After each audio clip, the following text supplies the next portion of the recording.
Lawrence Heights, the jungle. This is an area that many of us love. A beautiful community with many loving and caring residents. An area that has suffered many violent incidents. It seems as if it's not even changing at all. Something needs to be done.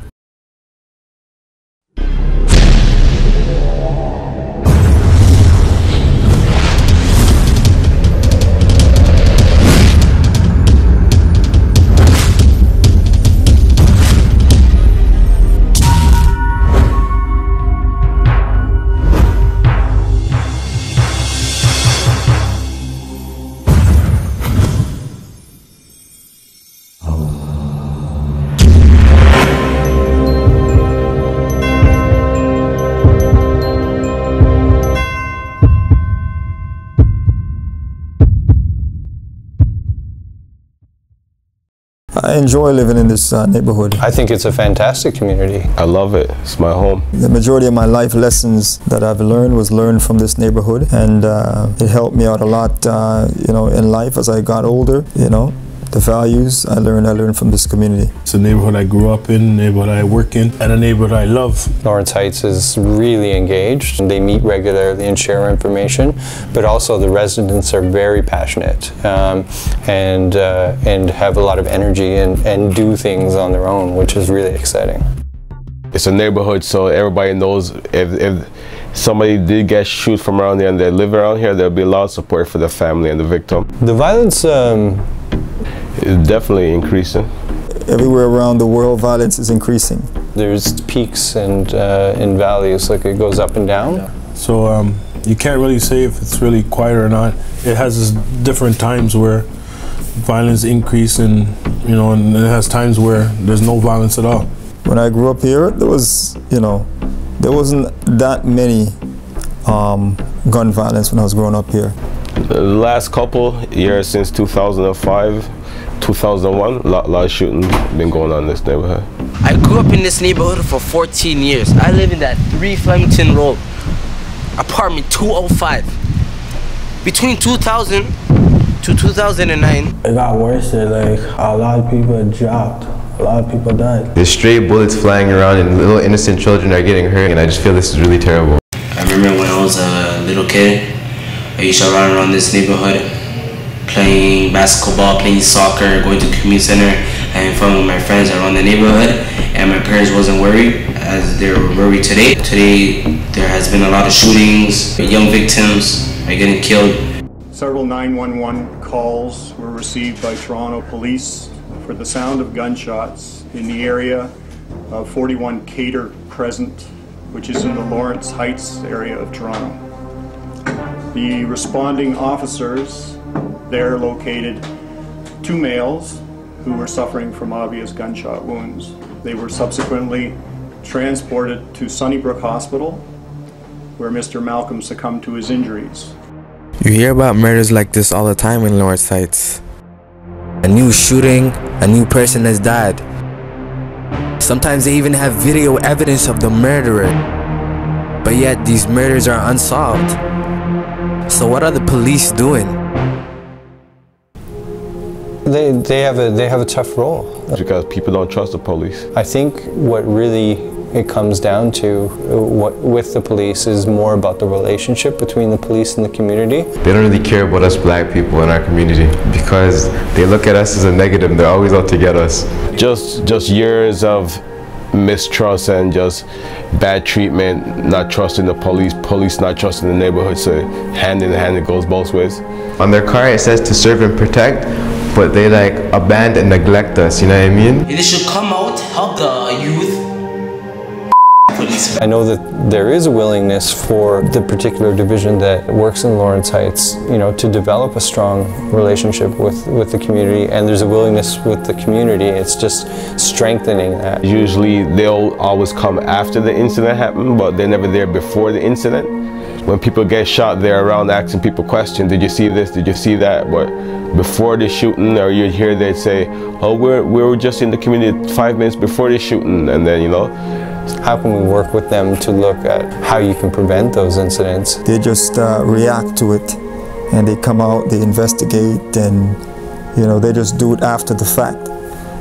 I don't think there's no system in place to deal with these kind of things for it to be prevented. I know a lot of people talk about we need more police, but then the counter to that is the community can feel over-policed. That was a funny question because we could help reduce the violence if we do work with the police in a sense. So in this neighborhood, a lot of people are closed-minded, like they don't want to help the police because they mistrust. So it's just you need them or you don't need them. So it's a funny situation. A lot of people don't know, you know, simple. What to me is simple things because I talk about it every day. But the fact that when you call 911, you can request that a police officer not come to your door.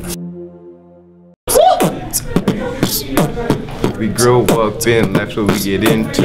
It's all a bunch of different phases that we drift through. There's 2 roads and one leads to success. I'm trying to map out my options and do my freaking best. But yes, sometimes I get stressed. Wonder if I should face my fears or walk around with a vest. Cause the air we living in, they ain't letting black people live because they don't use the heads and violence would result in it. But I'm trying to grow up and be a wise man. Be a leader, not a follower, so I set the plan. Be a boss, more chiefs, more help's in demand. Always there to give a hand when I can.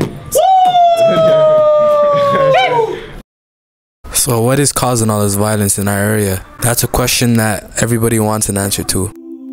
What is the violence stemming from? People are becoming desensitized of violence because of the violence in movies, in video games, on the news, and the kids are smoking a lot more now, putting a lot more toxins in their bloodstream, so they're acting a lot differently to different circumstances. People are more short-tempered, right? One thing I want to say too is like a lot of the violence that comes into our community, or it's not even people from the community, it's from outsiders coming in. So it's kind of hard to stop people coming in and do violence things, you know. We just got to take care of our own, and hopefully our youth in Lawrence Heights won't go out and cause problems elsewhere, causing other people to come in and cause a lot of the violence that's occurring today.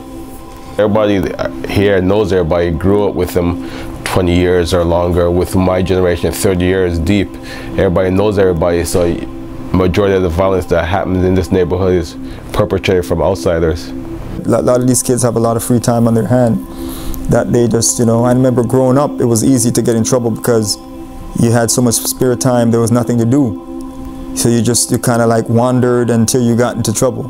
My mother used to say that idle hands are the devil's workshop. The reality is, you know, there's some issues in this community as well as many others, that there's some young people that either through lack of opportunities or choices that they're making get involved in what is called antisocial behavior, and quite often it ends in violence. You know, these kids, unless they have like a strong foundation, like adult figures around them, you know, older role models, especially men, guiding them and teaching them the right thing. If they don't have a strong foothold, it's easy for them to follow bad company and do bad things.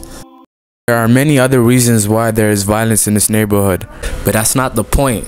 The point is something needs to change. Workers that can engage those that aren't accessing the centers or accessing pathways or accessing the health center, and just looking at ways to engage them. And it's like, I think the best way to get to the problem, ask, what is the, you know, I would put the question back to someone like yourself or someone else in this community is, you know, how do you want to deal with the violence? I think is to create more programs like basketballs after school, creating events that should bring out a lot of people. It's up to, you know, the residents, because they live in this community and they want to make it a safer place. I think it starts with each and every person. Police has a mandate to come in and enforce, and the community also, you know, has to work together with its agencies and residents, and everybody has to come together and work together in order to make the violence diminish. You know what I mean? I know that we get a lot of requests for parents. We've been doing some workshops at the school. A couple of the schools in the area, just around, you know, sort of what are the risk factors and how to, you know, what are some effective strategies as parents to deal with those risk factors. But I know violence happens in every neighborhood. It's just that in Lawrence Heights it seems to be perpetuated a lot. You have a great community and it's probably a small contingent of people that are involved in violent activity, but the impact of that small people has on the wider community is massive. Check it. Never was a rich kid, always had money in my pocket. I didn't have to steal it, I asked mama, she would cop it. I like to smoke and stare, everyone like a rocket. The fire at my mission, you God just can't stop it. Cause it's straight flame, I call it napalm. All verse and bars I drop, they are like bombs. Just ticking, waiting to go off. I'm about to ignite a global bomb.